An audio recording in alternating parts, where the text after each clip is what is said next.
Welcome back folks, it's Gundam May Cry, and for this review we're going to be looking at the 1/144th scale real grade Tallgeese from New Mobile Report Gundam Wing, or as you might probably know it, Mobile Suit Gundam Wing. Released in 2018 for 2,750 yen.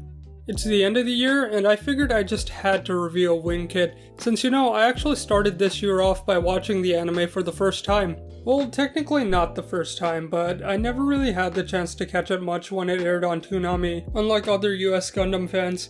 So having officially gotten into the Gundam franchise last year, it seemed like a perfect opportunity to revisit the series. And what did I think of it?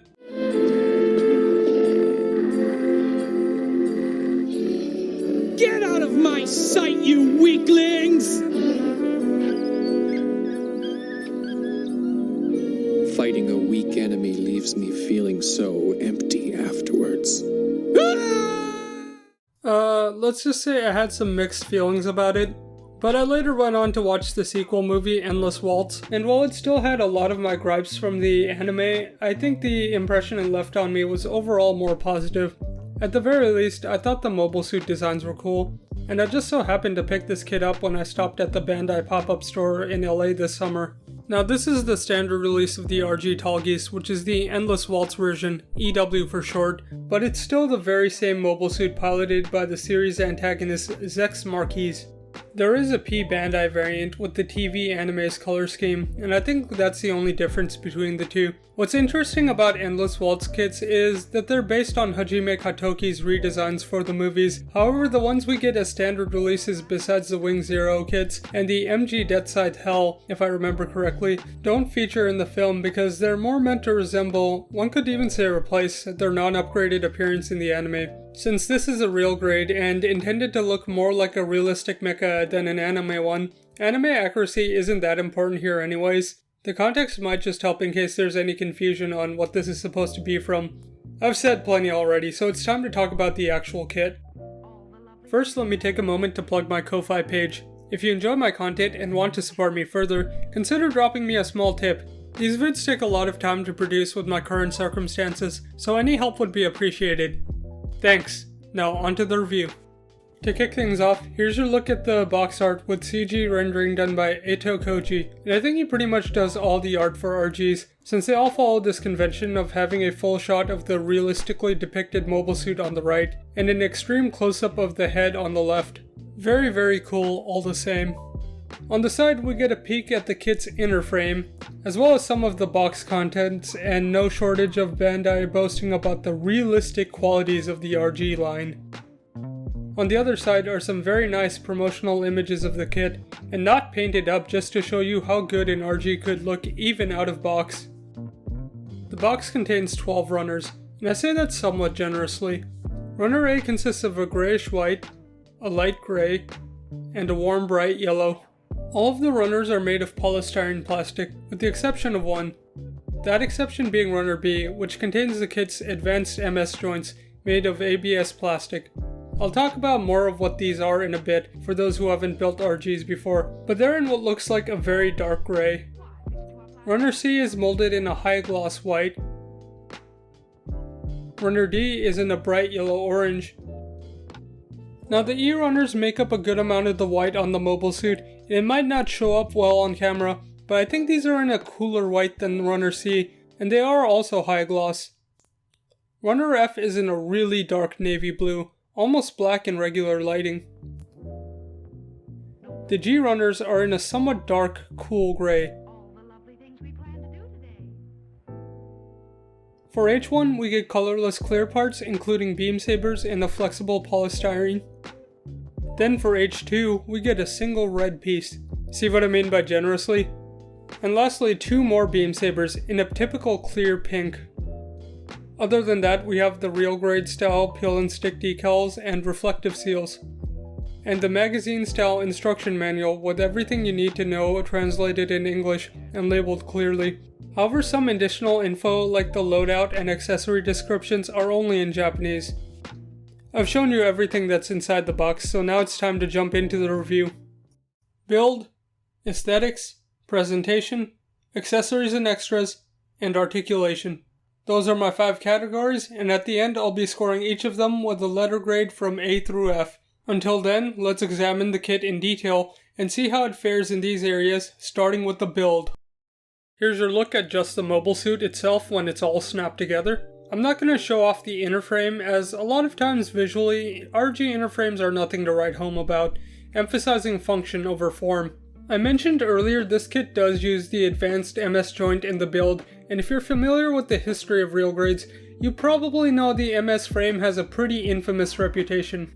To briefly touch on it, when the line was first introduced in 2010, what it was essentially a partially pre-assembled inner frame with movable joints all molded onto a single runner. This meant that, unlike a master grade inner frame, a good amount of the build was already done for you, and Bandai managed to achieve all of this without the use of traditional polycaps.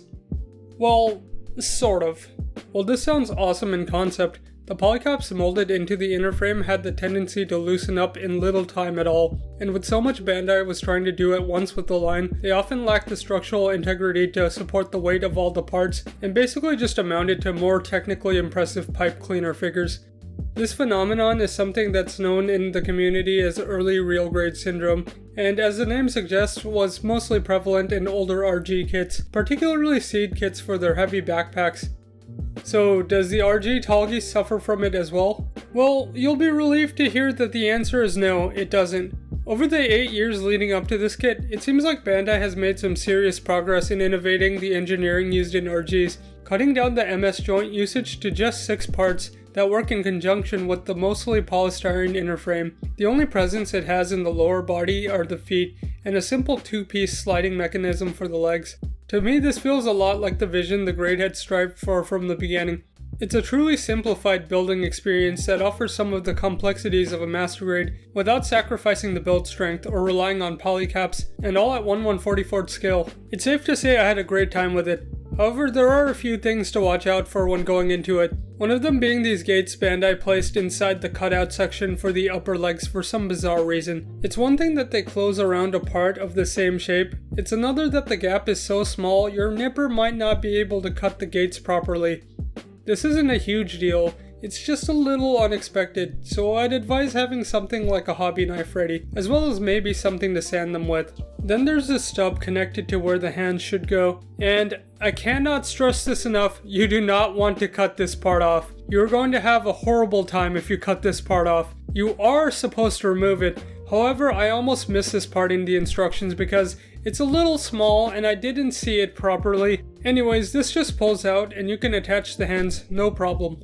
Sorry, I know all of this info may seem a bit excessive to some, but I think accessibility is important, so it's worth mentioning aspects of the build that could potentially cause some, be they beginners or people with a disability, a bit of trouble. While it wasn't difficult for me, even I make mistakes when building RGs, and the tight fits can lead to some serious frustration should a part be assembled incorrectly, so I'd say this kit is suited more towards intermediate level builders. With that in mind, there's a lot of really smart design choices featured in this build.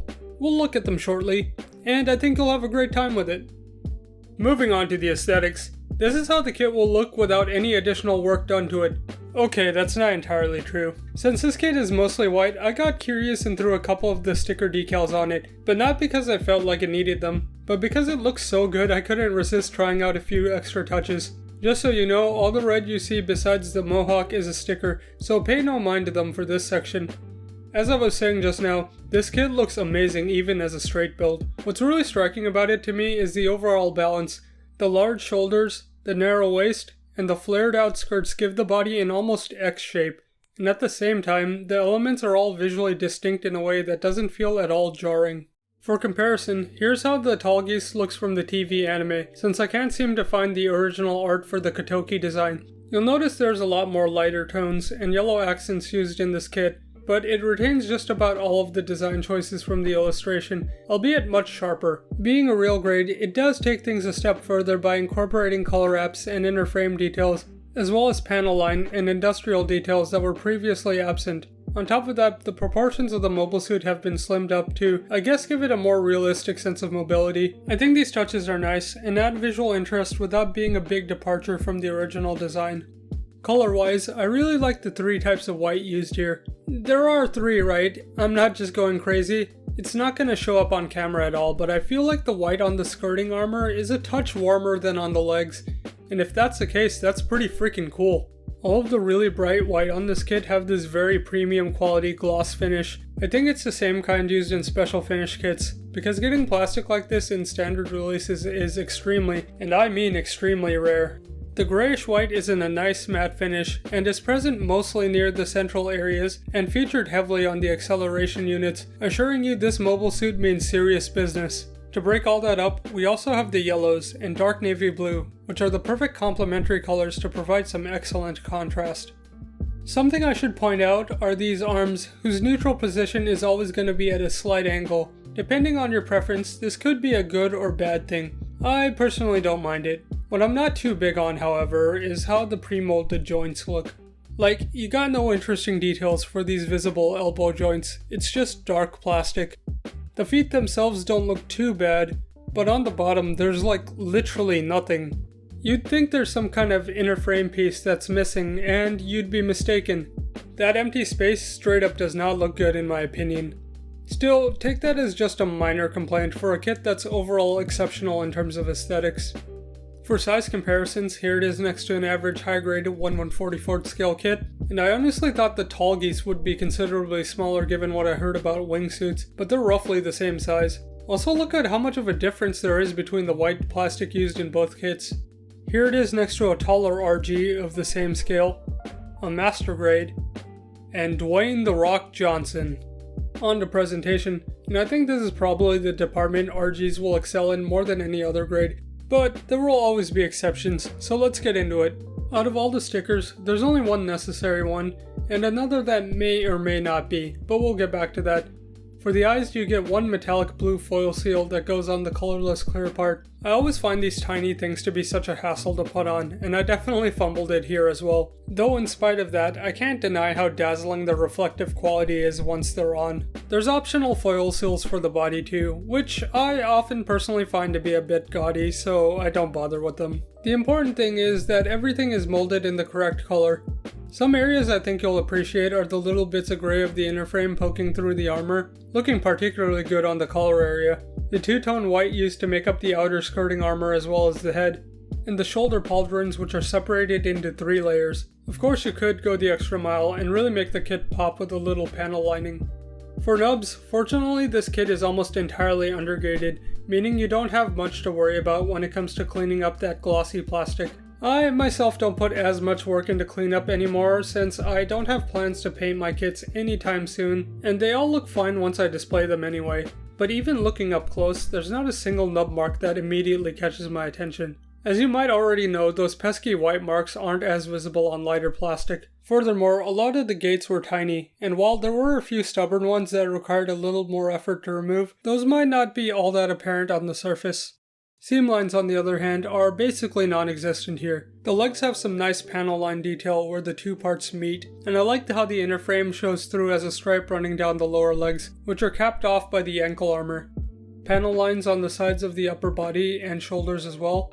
The only place they might not be the most convincing is the elbow armor, which sorta looks like there should be another piece to cap it off, but that's not to say it looks bad per se.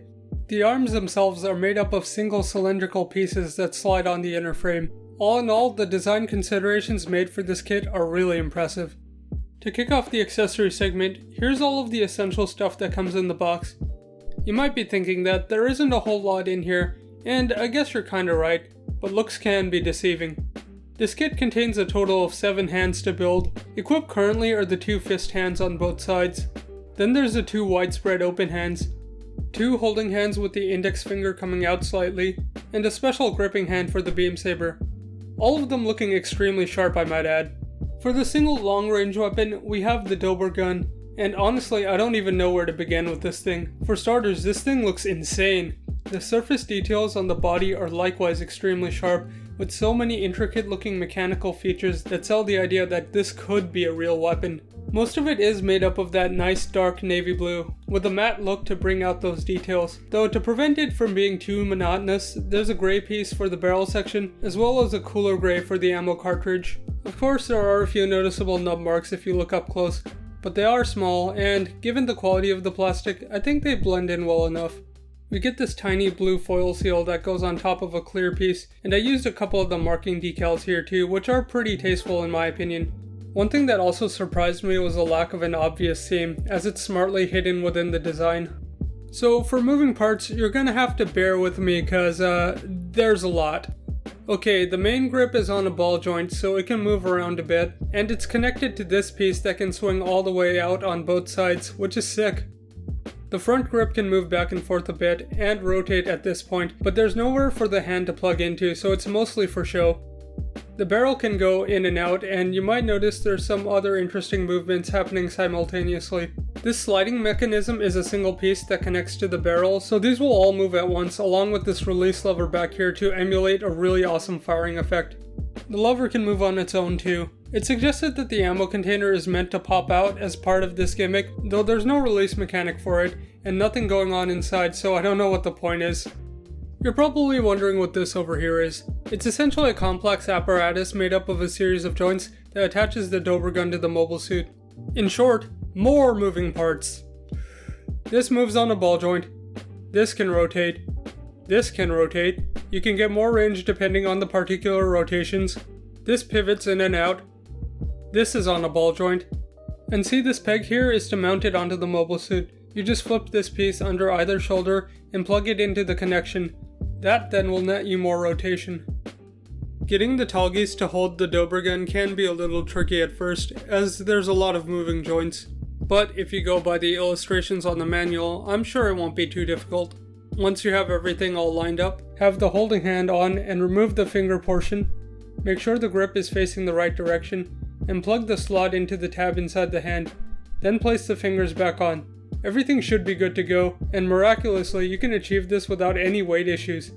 And if that's maybe too much to handle, you can definitely have the Dober gun just floating off to the side, and that looks pretty cool as well. Up next we have the shield. I quite like the circular design of it. It's simple yet elegant. Everything is nicely color separated with some of the frame poking through the front, and the single concentric circle panel line gives it some very subtle depth. I did throw on the two decals because the shield did look a little plain, and yeah, they do take away from the glossy finish somewhat, but it just doesn't feel like the Tallgeese without that wicked emblem. Flipping over to the back, and again some cool frame detail, and attached is this handle that moves up and down. You can see the beam sabers are stored here too, so let's look at those real quick. These plug onto a joint that can swing outward so you can access them. It'd have been neat if there was an additional fold-out joint for them like the Unicorn Gundam, but hey, I ain't Zex's mobile suit designer. I like these square beam saber handles, and to accompany them you get two pink beam effect parts with a slight curve. Whether or not that was intentional, they're definitely pretty dynamic. You can equip the beam saber in the right hand that extends out at an angle by also removing the fingers and plugging it onto the tab inside. And you gotta love how expressive that grip is. It evokes the chivalrous quality of a nobleman entering a duel, or the poise of a professional fencer. It does look a little strange at the wrist, however that gap helps expand the range of movement, so I'm fine with it. What sucks is that you don't get another hand like this for the other side. While the manual shows you can equip it in the regular gripping hand, you can tell by how much empty space there is that they weren't really designed with that in mind. Since we're on that, they can't hold the shield either. I don't know, if you ask me, being able to hold the Dober gun on both sides maybe wasn't the best trade-off in place of an alternate holding hand. I guess if anything, it is at least anime accurate. Going back to the shield, you get another apparatus that plugs onto the shoulder, this time with fewer joints. It connects to the shield via ball joint, and overall you get some pretty good, albeit somewhat more limited movement without too much getting in the way. For extras, I've brought up the decals a couple of times, and these are alright. I've used quite a few and scrapped the ones I didn't like. Many people prefer water slide decals because these ones are kinda thick with a slightly opaque background that shows on darker plastic. But in my opinion, I think they're a good entry point for beginners to get a feel for applying decals, or casual hobbyists looking for something quick and easy. Then there's a pair of colorless clear beam sabers, and I'm not sure why these were included since I don't remember the Tallgeese using colorless sabers in the anime.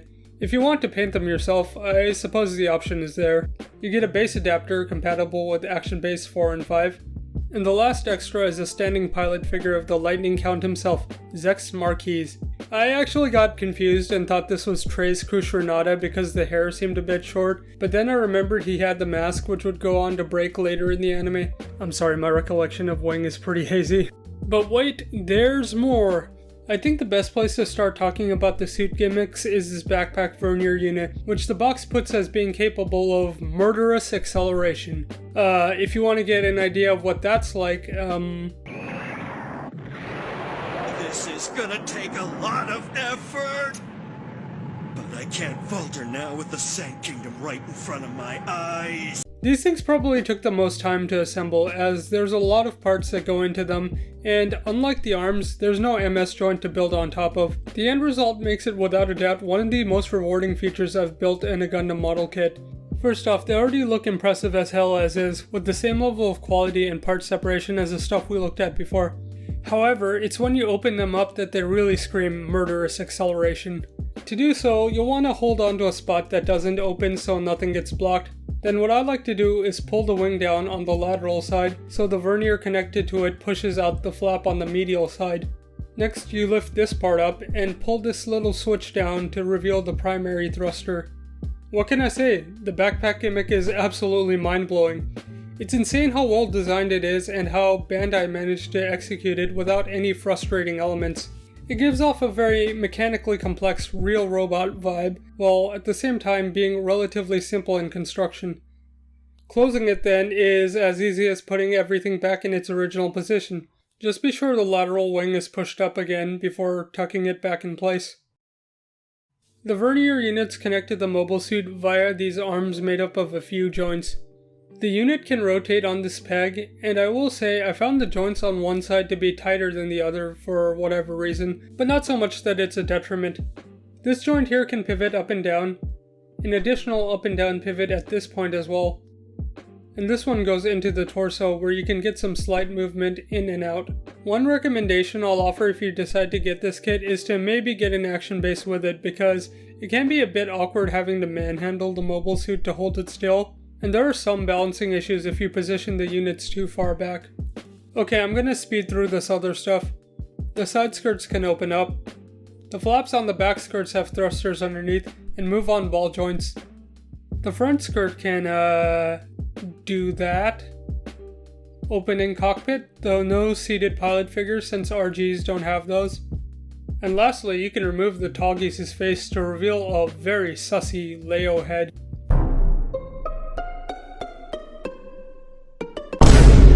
Anyways, that's the other foil seal I mentioned before. Oh boy, well that sure didn't take long, did it? I suppose I'll save my thoughts for the end because it's time to wrap things up with the articulation. Alright, so this is embarrassing, but when I did that Amogus joke earlier, I only later noticed that the Tallgeese's mohawk broke off inside its head. As you can see, the connection point is right there. It doesn't seem like too difficult of a fix, but that's probably going to have to wait until the end of this review, so unfortunately I'm going to have to continue without it on. For the record, I don't consider this a fault of the kid. I'd say this was just entirely me being careless.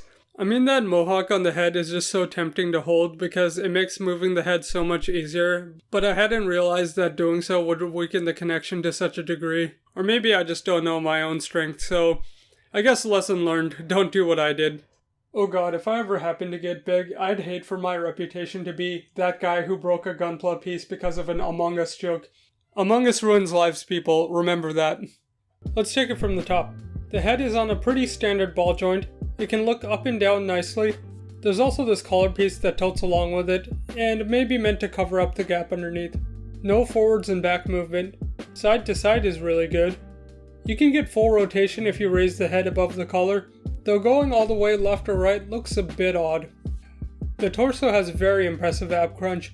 I believe it's a single hinge joint, but you do get some cool armor movement. What's more, there's a clip on the back that lets you lock the body in place at 2 points, which could be really useful for certain poses. The torso connects to the hips via peg, although the rotation is fairly minimal. Moving on to the arms, things can get in the way when trying to do a full 360, but there are some hidden joints in the torso that allow you to pop it out for more range and get that full spin no problem. The pauldrons peg onto the shoulder on both sides, letting you move them out of the way that much. and if you pull the arm out, you can get them to flip a whole 90 degrees. The shoulders themselves have a more fixed range, and can only get you that much lateral arm movement. Bicep swivel gets you full rotation, however it feels kinda bumpy, so I don't know if you're meant to go all the way around. This is once again the neutral position for the arms, but the bend at the elbow can get you all the way up to the shoulders, which is fantastic. And there's even some cool armor separation. Hands are on ball joints, offering a good amount of flexion and rotation. Working our way down, we already saw the front skirt. As for the side skirts, both of these segments have ball joint connections, giving you as much movement as you could possibly want. Something interesting are these sort of pins that hang out with ball joints at the end. They plug into the holes on the sides of the leg to, I guess, lock them in place, which really seems to help this kit maintain its balance on a flat surface. Although their range is pretty limited, and I find them to sometimes get in the way in other circumstances. Now, I nearly forgot about this joint on the hips that provides some side-to-side pivot for the torso, and I kinda gave up on it earlier because I couldn't seem to really get it to work. It just seemed kinda stiff and too much was going on, so I figured it was just one of the less functional aspects. However, I decided to go back and check again and found that you actually can get it to work. You just might not be able to immediately tell you're getting the side-to-side movement you want. The back skirt can tilt back and forth ever so slightly, and pretty much not at all when the verniers are out. Then for the legs, the kick out to the front is really solid, whereas out to the back, predictably not so great. Like the Zaku 2 I reviewed, this also has the mechanism that lets you swing the hip joint back and forth for some more dynamic range. Okay, so I think the one joint I have the most trouble with on this kit is the lateral leg connection. It's very rigid and does not feel good to move at all. You can certainly get them a little more than parallel to the ground, but I worry if I'm not super cautious about it, I might accidentally snap the hip connection, so I hope this gives y'all a good idea. You would probably benefit from sending this peg down a bit. Minor swivel here. You can get more if you bring the leg out, but it still bumps into stuff. The legs have a double joint that allows you to bend them all the way back. You just have to bring them forward a bit, otherwise they'll be blocked by the back skirt. And again, some wicked armor separation thanks to that MS joint. I will warn that the knee armor does have a tendency to come loose, and I even had to glue one of them on, so be conscious of that. Finally, the feet are made entirely of an MS joint with a few armor bits surrounding it. The back and forth movement is not too bad, though you're gonna feel some dull clicks that set the foot in a certain position, and that's just gonna be another one of those things that comes down to personal preference. Same goes for the side to side, which happens to be surprisingly good. No rotation, and a pretty decent toe bend that separates at 2 points. Altogether, while I don't think the foot movement is lacking, there's some stiffness here that makes it difficult to stand evenly when trying more animated poses. The small feet don't provide the most support either, so the weight of the backpack can create balancing issues. This kit is basically shouting, "You need an action base," at the top of its lungs. Fortunately, there's still plenty of ways to pull off excellent poses without one, especially when it's all suited up. Alright, now that we've taken a good hard look at the RG Tallgeese, it's time for my closing thoughts. I'm giving the build an A. I loved putting this kit together. It's exactly everything I want out of an RG build, and whatever little instance of frustration I experienced usually came down to personal error. I definitely recommend this kit to intermediate level builders and up. I'm giving the aesthetics an A. Bandai has every right to boast about this kit's out-of-box looks. The RG Tallgeese is gorgeous without any additional effort, thanks to its amazing part separation and the incorporation of that killer high-gloss plastic. The presentation gets an A, and rightfully so. Not a nub or seam line in sight, and the color applications are spot on. And with a bit of panel lining and a few touches of your own, you can always push those details even further. I'm gonna give the accessories and extras an A. Even with only 2 weapons, this kit packs in so much in the way of display options. With so many little bells and whistles, you're more than getting your money's worth. Some extra holding hands would be nice, but I can look past that. Last but not least, I'm giving the articulation a B. Okay, so I was really torn on this one. On one hand, the articulation has a lot of good points, and posing with it is a lot of fun. It's not that this kit was specifically designed for just flying poses in mind either, but it's more that there are what feel like some intentionally restrictive elements that can make ground poses somewhat challenging. On an action base, the articulation would most certainly be an A. However, as it is, it's held back somewhat due to some limited range from the waist down. In conclusion, the RG Tallgeese is not only a spectacular model kit, but a spectacular real grade at that. For what you get out of it, it's quite affordable as well, so if you see this kit for a good price, I'd say definitely pick it up. That's if you want. Make Daddy's ex proud. Anyways, that's all I got to say for now. If you enjoyed the review or found it informative, consider hitting that like button and maybe subscribe if you want to see more of my content. Take it easy, and I will catch you all later. Hey y'all, thanks for watching the video. And it certainly has been some time, hasn't it? Truth be told, I was a bit mentally drained after that last video, and I felt like I needed to take a break to catch up on drawing since I'd put that off for a while. Balancing art and videos has always been tough for me since I started this channel, and it doesn't help since it's the holidays because it's the busiest time of the year. But I feel like I'd be doing a major disservice if I didn't at least try to finish off on a strong note, so I hope you enjoyed this one. Moving forward, I want to see if I could get better at condensing my videos without having to compromise on this format too much, because even if my uploads might be a bit inconsistent, what matters to me is making the content I want to make. So I guess that's going to be my New Year's resolution.